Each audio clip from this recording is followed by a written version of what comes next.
के डमरू वाले तेरा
और अगर भजन अच्छा लगा तो सब लोग मीठा मीठा ताली बजा के गाएं।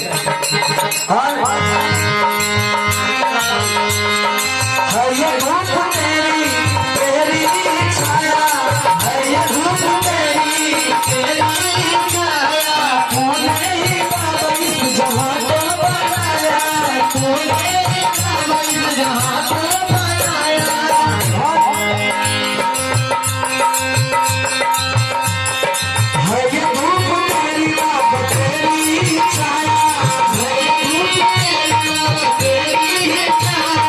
अगर चांदनी है तो चांद लेके आया, अगर चांदनी है तो चांद लेके आया। अरे सूरज को तूने रोशनी देके आया, सूरज को तूने रोशनी देके आया। तेरे नाम का हर तरफ है उजाला, तेरे नाम का हर तरफ है उजाला। जितना लोग भोले बाबा के मानेला, जितना लोग भोले बाबा के श्रावण में पूजा करने बा, एक बार दोनों हाथ और उठाई और प्रेम से हमारे साथ ताली बजा के कि तेरे नाम का हर तरफ है उजाला, झुके डमरू वाले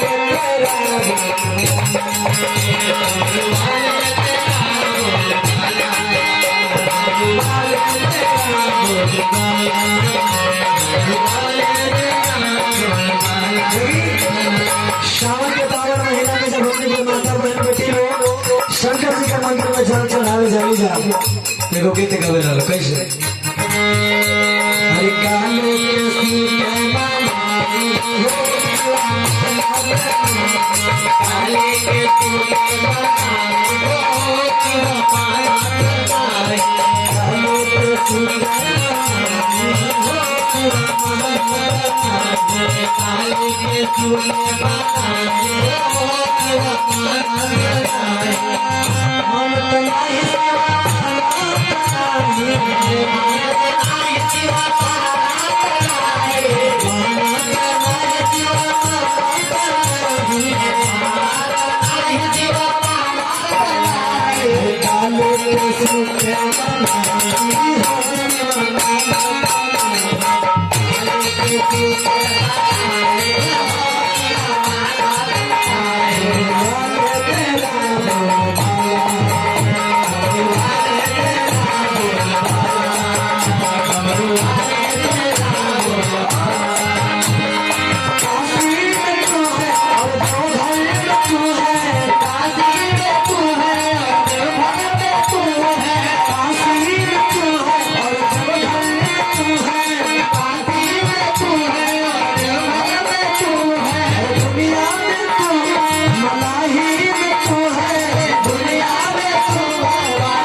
सुनो